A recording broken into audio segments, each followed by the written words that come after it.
Hello, everybody. Welcome back to Guy in Lines. This is a special edition of my sub-feature, Girlfriend's Guide to Comic Books.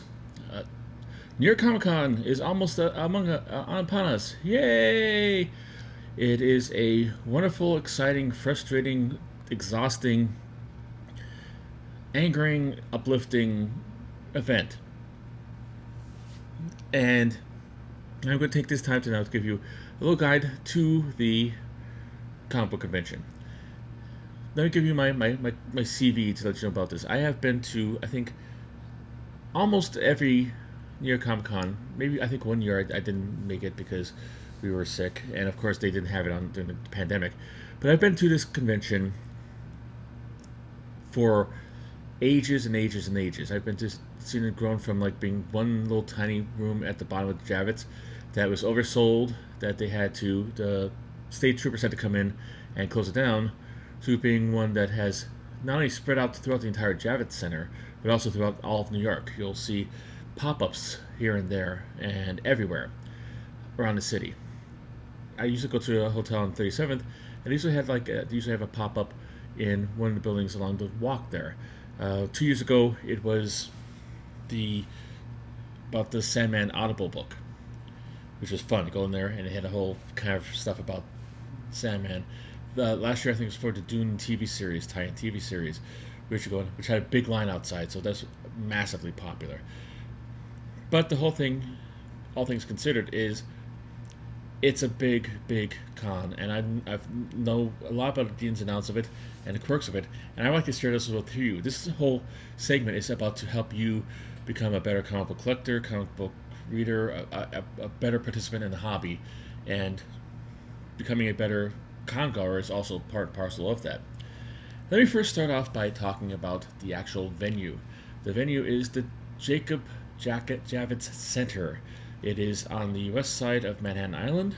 It is, I believe, between 33rd and 37th Street. It is 5 blocks long and one extra long block deep. It sits right on the West Side Highway, and you really can't miss it. It's really big crystal structure with big glass windows, and it's the biggest store on this block. It is huge. It is immense. It is, it's probably not as big as the convention center in San Diego, but it's probably bigger than many of the convention centers you have been to in your life if you have not been to San Diego. As such, you need to have a battle plan when you come to this. There are 4 stories. One is like kind of in the basement. The one in the basement is basically reserved. There's the cattle pen where you go in when you first go there. It's also kind of for the photo ops. Basically, the access cattle pen at the beginning of the thing, and then the back of it has the photo ops for afterwards. It's basically a place to line up. Then you also have the VIP section and gaming on the far left. Then you have the autograph section and the artist alley down there. And this might seem like, oh wow, this is all cramped together. They're big rooms. They're about the size, I'd say, like, each room is about the size about like a mid-sized mall wing. Like if you go down the hallway of a mall and you see all like stores on both sides, and you go all the way down and come back, that's about how size each of these individual rooms are. Just to put it in perspective, there are hundreds of creators there, and you can go crazy trying to get all of them. I remember back when I was doing signing my books and carrying like 50 pounds of books on hard concrete. After I just wanted to cry myself to sleep, but I didn't. But that's a topic for another time. However, that's where you have to go with that. But they also have panel rooms down there as well. That's where the main panel room is. The main thing, the New York Comic Con's All Age is down there. So there's also panel rooms up in the North Pavilion. At least it used to be North Pavilion upstairs. So it's things like if you have to like one up there that ends at 11:30, and you have a signing, say, Sigourney Weaver, she's going to be there from 11 to 12 for a photo op, and you think, yeah, I could go to this panel up here and be able to make it down there by 12. No, you won't. You won't. It's so big, so dense, and there's so many people going there. You need to give yourself time to do the stuff you want to do, to travel to where you want to go to, and everything like that. This is the best thing about this. I have done also another. I talked about this in another like Comic-Con guide, which I'm going to put up at the end, maybe here, um, like letting you know about general overall stuff. But this is like basically specific to New York Comic Con, and it is, you know, kind of, you know, specific to New York Comic Con, but also shares a lot of stuff with that stuff. But this is one of the things like this. New York Comic Con is all about lines. You'll have a whole bunch of lines, and the Javits Center holds a lot of people, so therefore you have a lot of lines. You have lines for Funko Pop. I mean, they do have a program where you are able to, like, put in your request for a time to show up to buy your Funko Pops. But even so, I did that like 2 years ago, and I was there an hour afterwards. And me being a diabetic, I kind of like had a low sugar incident, and I was passed out waiting in line. So take care of yourself if you know that. Also, that's another tip for me. But since there's so many lines there, and unless you have like, even if you have a ticketed occasion for lines, get there early. I recommend at the very least a half hour early. If not, get an hour early. It's not a case of wanting to be first in line. It's more of a case of fear of missing out. Photo opportunities are really quickly done. Sometimes you might have to like get there a half hour beforehand, and stuff doesn't come till a half hour afterwards. But if they're on time, you're probably gonna go right through, and you might miss your photo opportunity even if you did buy it. And then you go through what happened. After there's going to be the 12th. Well, yeah, we finished by 11:45, so we just closed up the stuff. You should have been here before then. We'll fit you in on Sunday or Saturday or whatever. So be there early. Get in line early. And I recommend, I'm going to put a link in the bottom of this, there's a collapsible brand of stool. Last year they sold them at the certain enterprising vendors sold these chairs on there. It's around this that collapses out to a stool that you could sit down there. I don't know what the policy is on this. If New York Comic Con bans them, then you know what, they're really evil, and maybe we should think about not giving their money in the future, because you're going to be standing a lot and walking a lot. And if you're like me or you're an older person, you might have mobility issues and stuff, aches and pains start to creep up.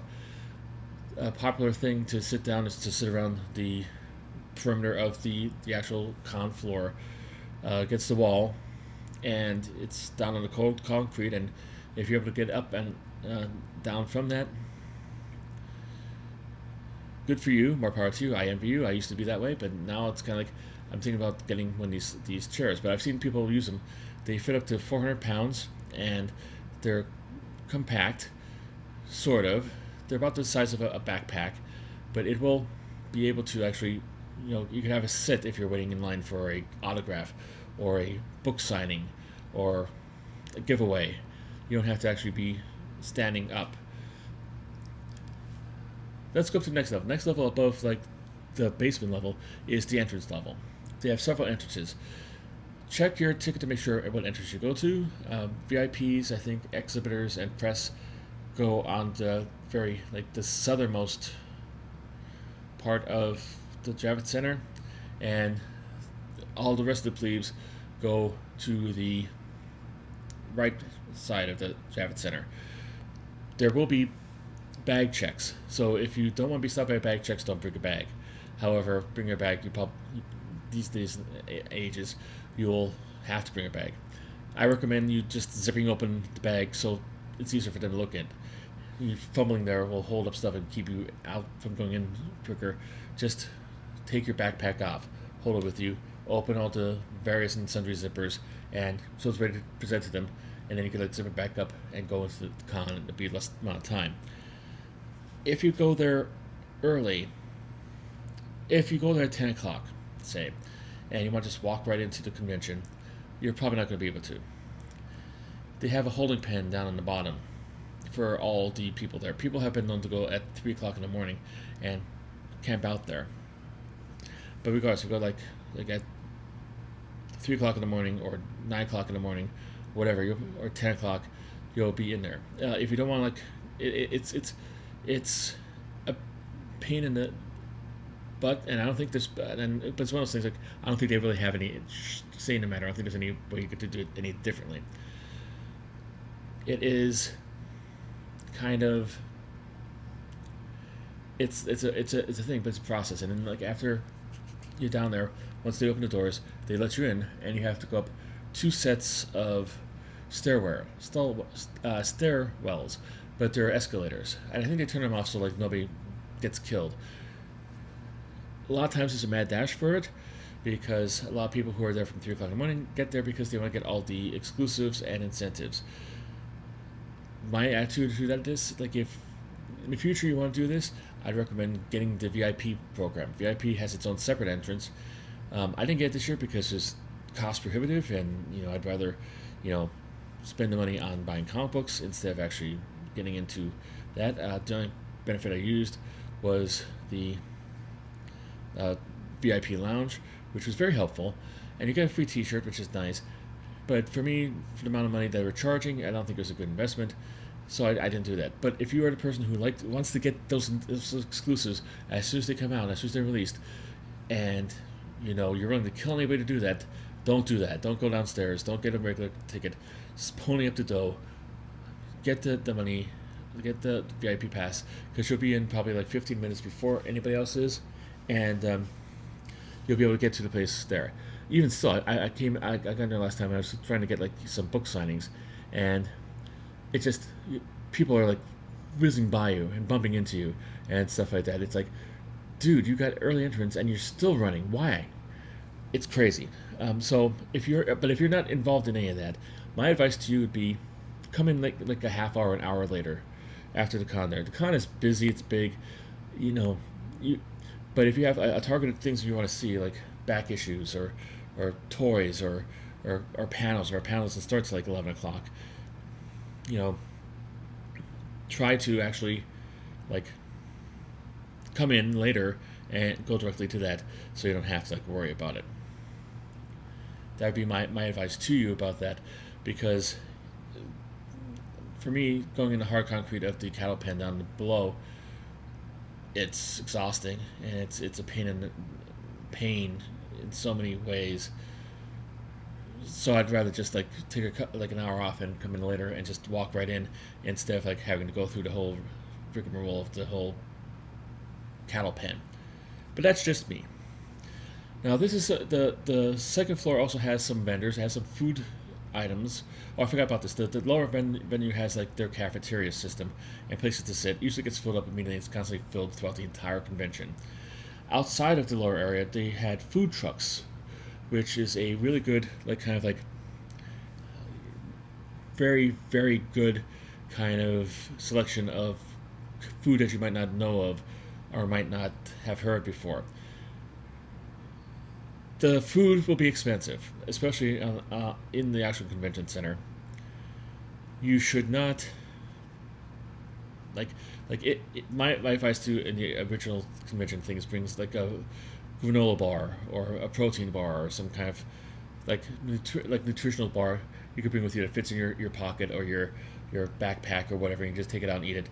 They have not as yet, as far as I know, banned outside food from coming in. I wouldn't recommend bringing like a 4-course meal in there, but bring something in so you can eat there. You don't have to do that. That'll save you some money.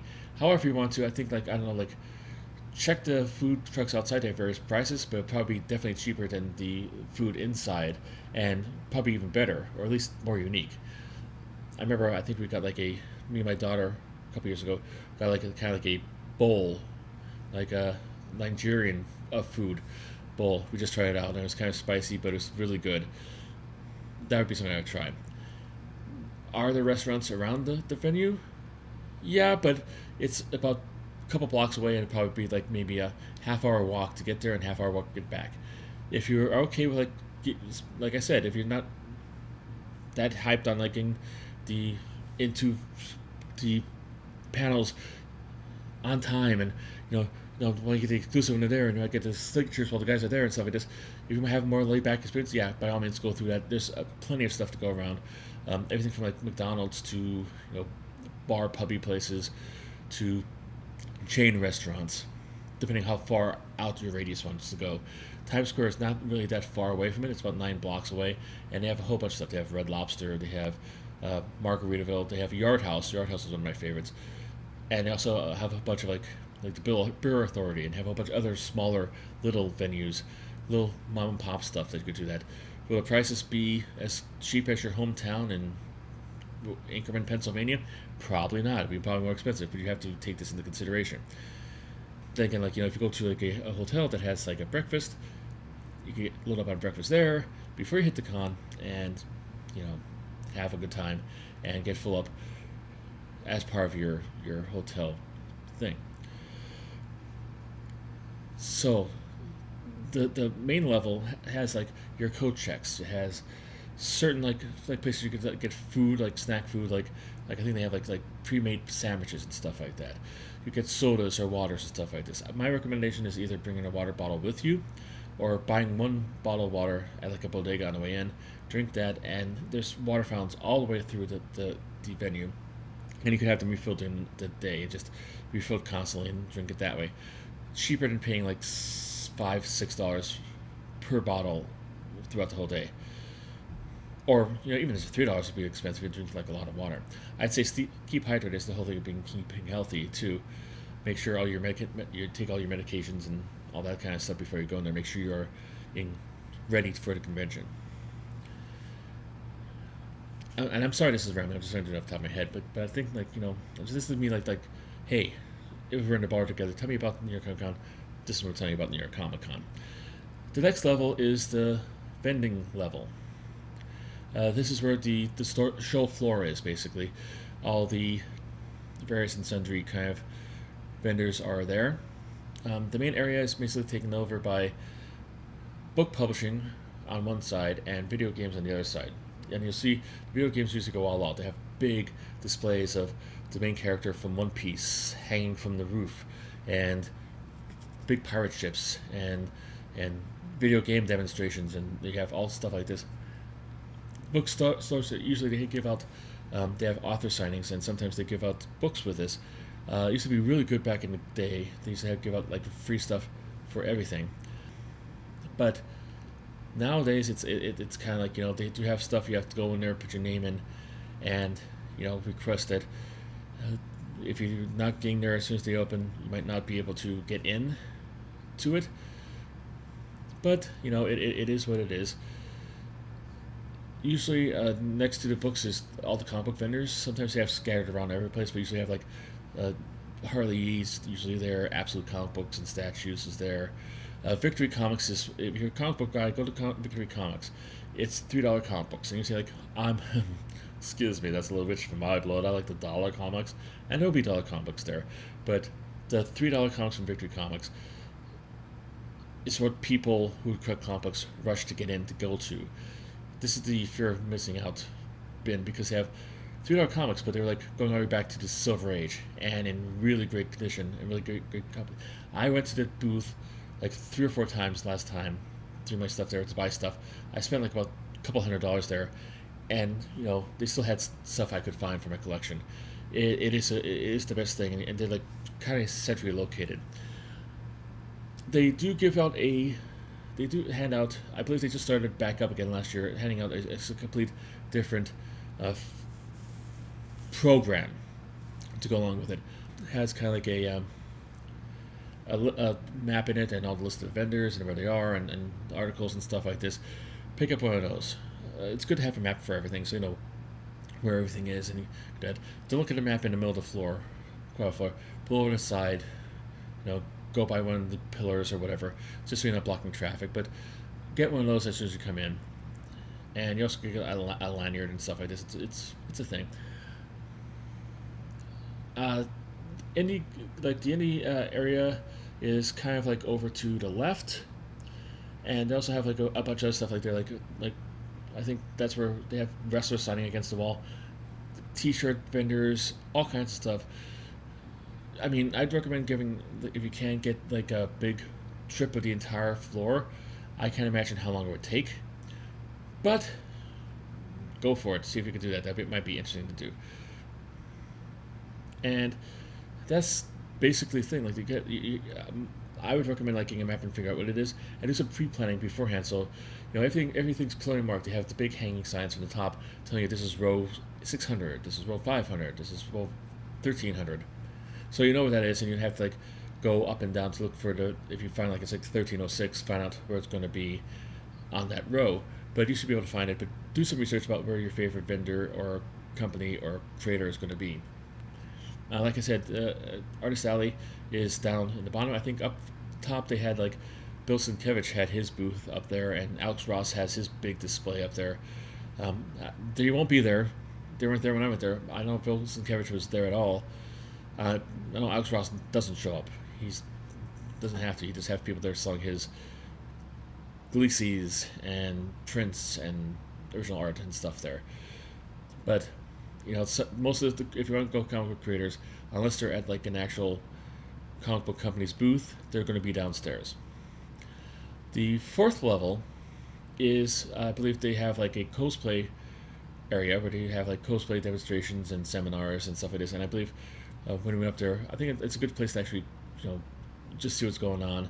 And I think there's places to sit down. That you can, if you're tired, and you don't have like a VIP pass, and you don't want to sit on the floor, and you don't have one of those things, you might be able to go over there and just find a place to sit. There's also the press lounge, which is kind of an interesting thing to actually like go in and I've never been there. I might be pressed this year. I've put my name in to Film Buff Online, and we'll see if like I get in. Fingers crossed. If not, I have regular tickets for 2 days, so I could go in that way. But that's the upper level as far as I can tell, and I'm leaving out a lot of stuff because I'm like not really thinking. But there are places to eat on like right before you get to the second level. There's like a whole bunch of like a kind of like a assembly line kind of luncheonette kind of thing there. A lot of stuff to get in there. A lot of stuff would be like really expensive. There's also like individual kiosks inside the thing if you want to get something to eat. Again, probably cost you a lot of money, but if you're desperate to do that, I'd say eat a good breakfast, bring a bar for lunch, and then try to have a good lunch, good dinner with your friends somewhere in the city afterwards. Getting around the city, New York City is a very walkable city. You could walk up and down and all around and everything there. However, it is not a small city. Basically, it's grid. You could go find out where you're going really easily, but some of the blocks are really long. I know the ones that go from east to west are usually the longest blocks of all. You could be walking for 2 or 3 minutes and still not make the entire block, depending on who's there and the people and everything like that. There are ways of getting around the city that doesn't involve walking. The one I recommend most, I would say, is the Yellow Taxi. It is a New York institution, so it's kind of, you can check that off your bucket list if you want to. But they are bonded and they are licensed by the city, and they have more checks and balances on them to make sure that you don't get ripped off or taken off there. Like say if they decide to take you down a street that is continuously clogged, you have to go like anywhere, like from uptown downtown, they take you through Times Square, and you don't have to. Like that's a bad cab driver. I'd maybe do like a little, if you have a phone, do like a little map quest to see the best way to get there that avoids traffic. And if he starts going up like that, like I don't want to go up 6th. I'd rather go up 5th. It's clearer that way. And because you could do that, you could pay that. They also will have like black kind of like limousines, kind of town cars that come up and like try to get you in there. Those are less regulated. My wife always frowns upon them. I mean, I've never taken them. I trust my wife. My wife has been a New Yorker for most of her life, so she knows all that kind of thing. So if she says not to go in it, I'm not going into it. One mistake I did make, they also have rickshaws. They have open air rickshaws, and usually they sometimes have like all neon lights and like music playing and like stuff like this. And it's a pedicab, and you think like, well, this would be great. This would be romantic. I was exhausted out of like getting out the stuff. Like, was it 2 years ago? I think it was 2 years ago. And I was just like, I was on my hotel was 4 blocks away. I couldn't even bear to do that because my legs were aching. I said, okay, I'll get a pedicab. How much could it possibly cost? It's only 4 blocks away.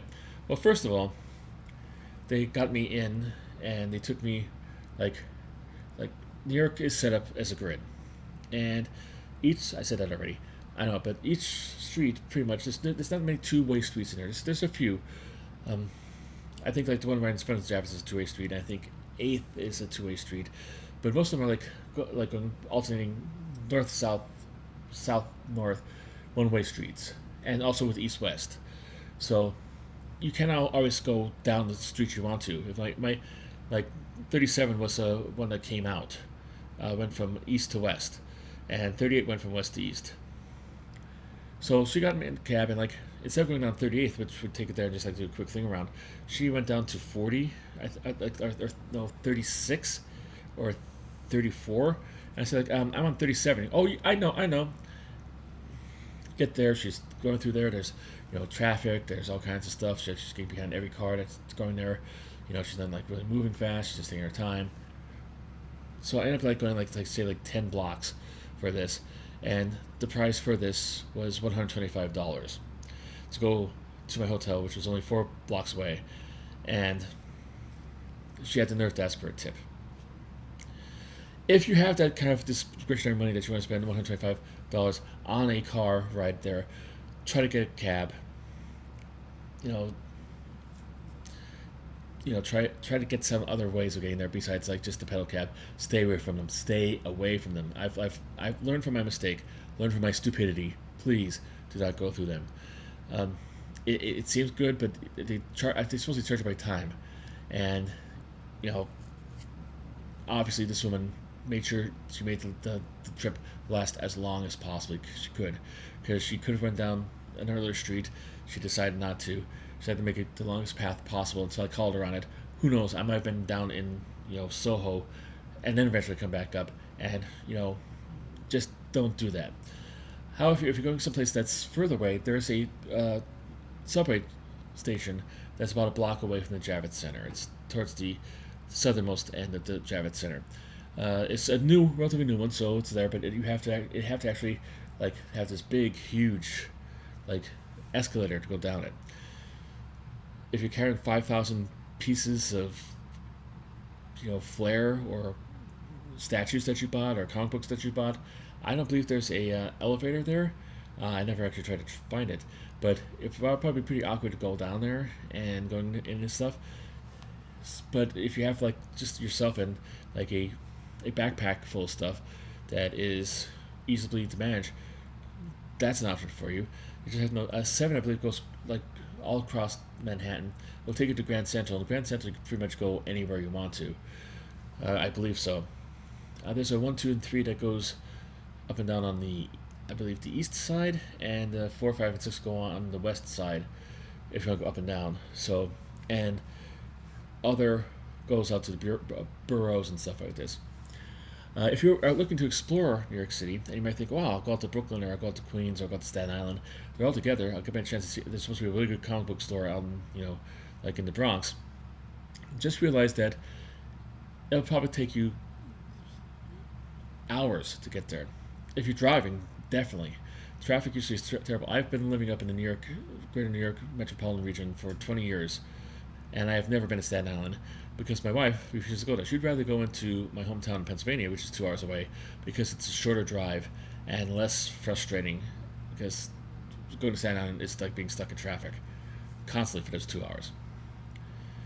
And the subway is good, but it doesn't always get you where you need to go, and you might have to walk there and stuff like this. So if you're looking to like explore that, take the day off from the con, make that there, because it's not going to be something you're like, okay, I'm going to go there, hop on the thing, go to Brooklyn, be back in a half hour for my panel that I want to see. It's not going to be like that. Don't think of that way.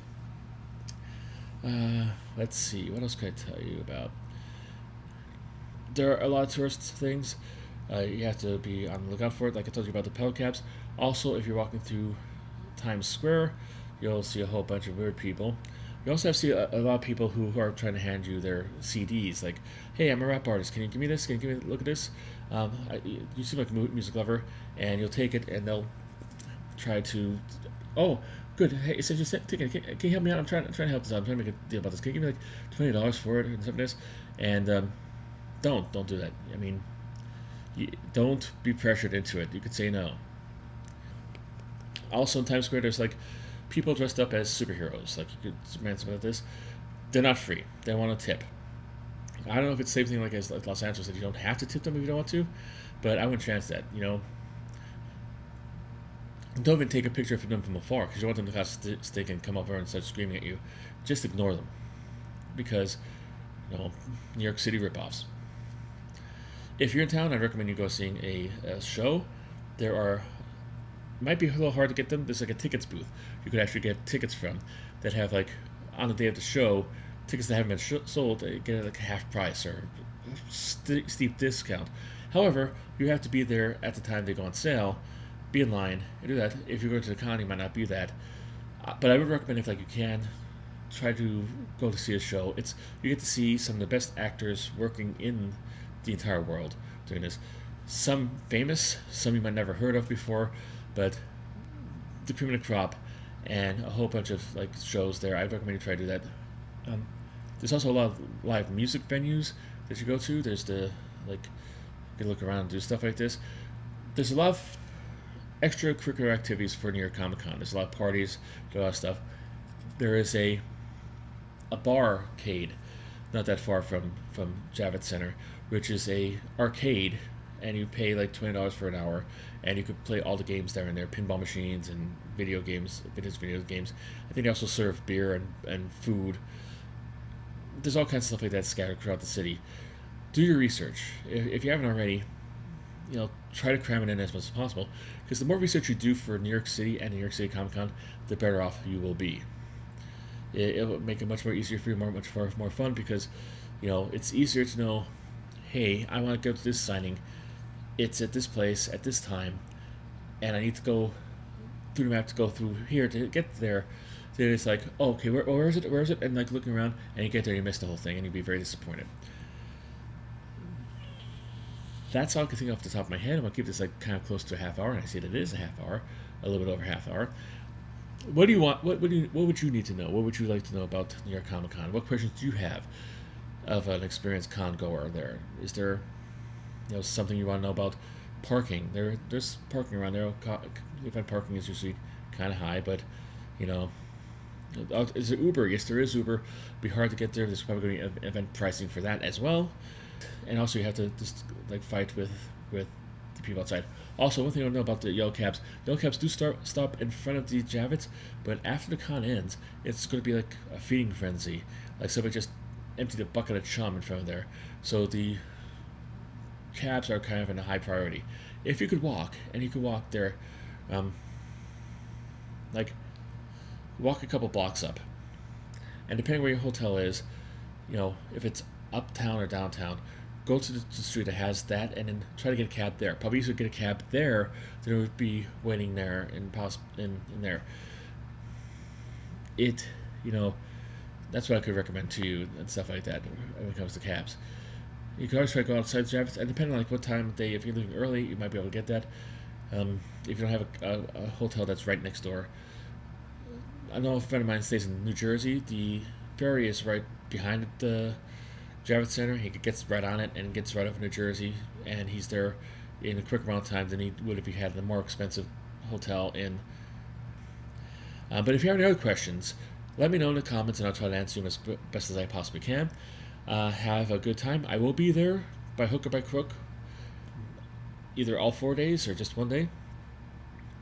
And